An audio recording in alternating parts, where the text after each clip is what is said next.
Cari telespettatori, rieccoci insieme. Quest'oggi è un piacere di avere qui con noi in studio Moreno De Col, Presidente CNA del Veneto. Grazie Presidente di essere qui con noi.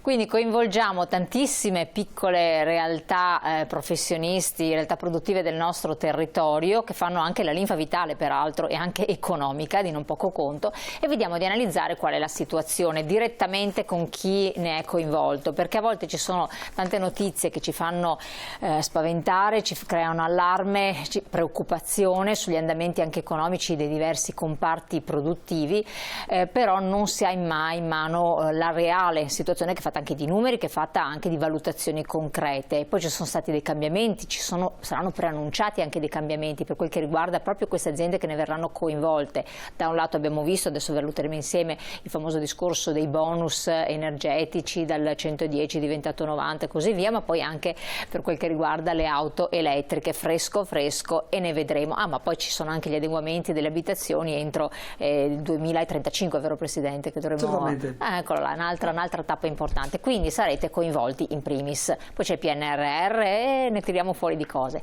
Allora, innanzitutto, come sta l'artigianato per quel che vi riguarda, dati alla mano, nella nostra regione? Allora, io parto da un presupposto. L'impresa, la micro e piccola impresa, cioè le imprese che noi rappresentiamo, che sono associate alla nostra organizzazione, hanno dimostrato, faccio una premessa, hanno dimostrato nel periodo pandemico e il periodo successivo una grande resistenza. Adesso si usa dire resilienza come termine d'uso comune, diciamo, ed è effettivamente vero, perché di fronte a una situazione che era comunque di crisi, in certi momenti anche drammatica, si può dire, queste imprese sono riuscite comunque a raschiare il fondo del barile e rimanere comunque attive sul mercato. Hanno innovato al loro interno, si sono date da fare, hanno superato in parte, diciamo, il problema energetico che abbiamo vissuto tutti con l'aumento spropositato dei costi in maniera abbastanza recente, hanno superato in qualche misura anche il problema dell'aumento dei costi delle materie prime. Quindi in questo momento direi che la situazione dal mio punto di vista la vedo abbastanza in miglioramento, perché riscontriamo i dati, l'inflazione si è alzata, però si sta un po' abbassando, il costo dell'energia si è abbassato, quindi tutto sommato mi sento di dire che sono abbastanza ottimista per la possibilità di aggredire ulteriormente il mercato e per continuare, diciamo, a operare da parte del tessuto imprenditoriale del Veneto, che ben sappiamo è diffuso proprio in maniera capillare in tutto il territorio. Gli chiedo, ma questo è dovuto al fatto che noi siamo una regione bene o male di confine, insomma, affacciata all'Europa e collocata strategicamente in un punto molto interessante per anche l'esportazione, oppure è un dato che si può mutuare anche in altre realtà, perché tutto sommato quello di cui si occupano le nostre aziende artigiane sono comparti che stanno comunque andando?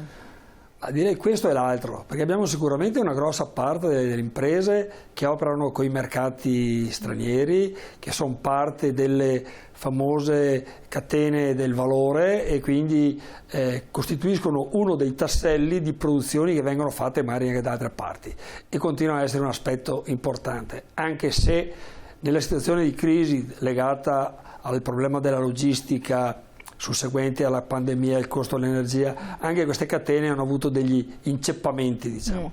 Però c'è anche da dire che le nostre imprese, comunque, anche quelle di servizio, quelle che operano sul territorio, comunque stanno lavorando tutte. Cioè il problema principale in questo momento è quello di trovare il personale questa è l'altra questione da inserire nelle nostre organizzazioni, perché di fatto, che sia l'idraulico, che sia il falegname, che sia chi ha il ristorante, il bar, che sia l'impresa di costruzioni, che sia il meccanico che aggiusta le macchine, c'è veramente un grosso problema di rinnovare il personale all'interno delle aziende o di integrare nuove figure, perché i pensionamenti chiaramente sono sempre più frequenti, e questo è segno che c'è molta attività, che l'attività sta continuando, c'è lavoro, insomma. Ecco. Quindi questo è positivo e ci consola tutto sommato. Poi direi di sì, io la vedo positivamente la situazione. Questo mi fa piacere, è rincuorante. Dopo tirerò fuori anche le criticità, però volevo lasciarmi subito a quanto lei ha detto, perché è un tema caldo che riguarda anche gli industriali, riguarda il trasversale, il settore turistico. Lei l'ha citato proprio, la mancanza di figure figure di manodopera, che sia giovane o meno giovane, certo. Comunque soprattutto quella che voi cercate è manodopera qualificata e preparata? Diciamo che c'è la richiesta un po' di tutto, ma sempre di più le imprese sono più tecnologiche, diciamo. Anche l'idraulico, l'elettricista, chi opera anche a livello proprio più di servizio nelle cose più che a parere sembrano più semplici, richiedono comunque competenze maggiori rispetto al saper lavorare con le mani che c'era solamente una volta. Quindi c'è sicuramente la necessità di personale che sia istruito, che sia formato. Abbiamo degli eccellenti centri di formazione professionale nel Veneto. Poi ci sono gli ITS, che stanno lavorando molto bene, ci sono gli ITS, è già una formazione però di livello superiore perché è post diploma, quindi è quasi a livello non dico di università, ma quasi, cioè è una specializzazione più alta. Noi punteremo molto sugli FTS, cioè il gradino appena sotto, gli istituti di formazione tecnica superiore, perché potrebbero produrre quelle figure che sono assolutamente necessarie all'interno delle imprese. Ma cos'è che... Il problema di base però, mi lasci dire, è che manca la materia prima, cioè il problema della denatalità, del fatto che giovani non ce ne siano chiaramente, o ce ne siano molto meno di quelli che potrebbero esserci, questo sta creando un grosso problema, quindi bisogna guardare anche l'immigrazione. Quindi è il problema di denatalità, dice lei, di denatalità o di appeal, perché ci sono tanti giovani che scelgono di proseguire gli studi, oppure innegabile, abbiamo avuto i dati recenti, che vanno anche all'estero. Quindi questo è un altro fatto. Cos'è che nel nostro mondo del lavoro non è solo artigiano, perché forse quell'artigiano tutto sommato c'è anche un rapporto diverso, però in generale non funziona più. Sicuramente gli aspetti sono tanti, sicuramente è cambiato il rapporto del giovane attuale rispetto al lavoro, cioè in certe situazioni veniva messo al primo posto solamente il livello salariale, cioè il tipo di stipendio che uno portava a casa. Attualmente sono anche altri valori che sono considerati, ovvero la possibilità di crescita all'interno di un'azienda, la disponibilità di poter gestire il proprio tempo, ad esempio, la possibilità di avere rapporti di tipo diverso all'interno della squadra di lavoro.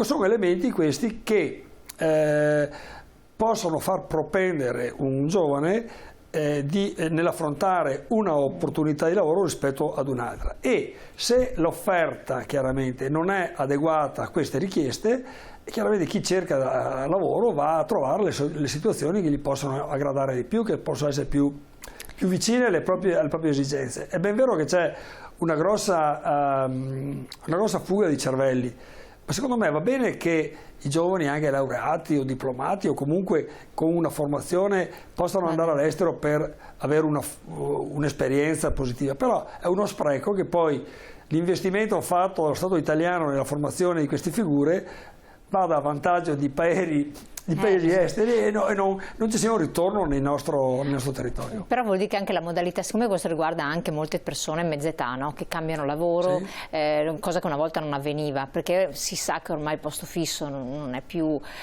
così una certezza di fatto, per cui già che non è più una certezza, tanto vale cercare qualcosa che possa almeno rendere la vita più gradevole, no?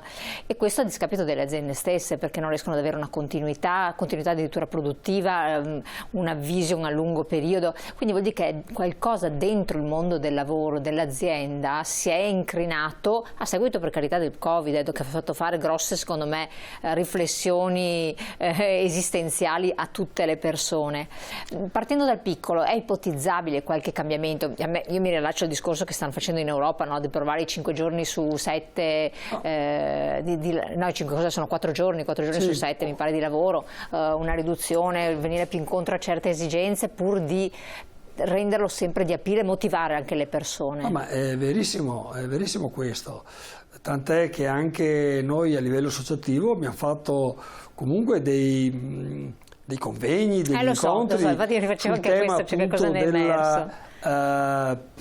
Del rapporto tra giovani e lavoro, per vedere di incrociare le richieste delle imprese da una parte e le aspettative del giovane che si approccia al mondo del lavoro.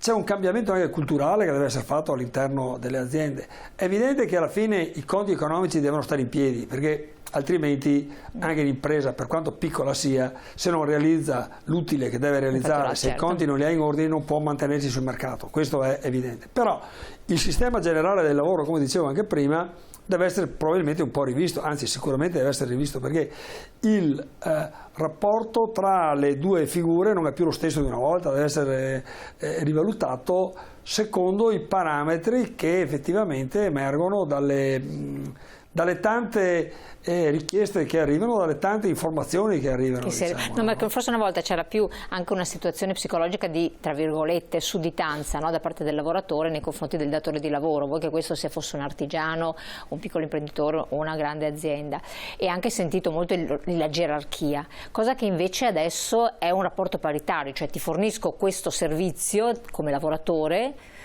e ovviamente tu mi devi dare un contraccambio che mi deve gratificare, altrimenti il mio servizio, che sono in grado di farlo io, vado a farlo da un'altra parte, arrangiati poi se non ce n'hai. Questo è un rapporto paritario, un dare e avere, no? Sì, ma rientra nel cambiamento culturale del quale parlavo prima, no? Poi ci sono anche altri aspetti che possono aiutare, perché diciamo non c'è solamente il salario, stipendio, secondo come vogliamo chiamarlo, diciamo, che gratifica la figura. No, ma infatti stavo andando oltre addirittura. Il welfare che è in grado di dare un'azienda, ad esempio. Noi come piccoli ci confrontiamo chiaramente con le grandi aziende. Io sono di Belluno, quindi vedo la Luxottica, che è un colosso, che riesce a dare ai propri dipendenti tanti benefit aggiuntivi rispetto allo stipendio base. Però anche nel piccolo la bilateralità, ad esempio, nel mondo dell'artigianato riesce a dare delle provvidenze, delle cose aggiuntive ai dipendenti, ai lavoratori delle aziende artigiane, che spesso non sono nemmeno note. E se le mettiamo anche insieme, sono pacchetti che possono essere veramente molto interessanti e molto utili per, diciamo, rendere più appetibile il lavoro, per dare un qualcosa in più che comunque è sempre utile e interessante per chi lavora all'interno anche di una piccola azienda.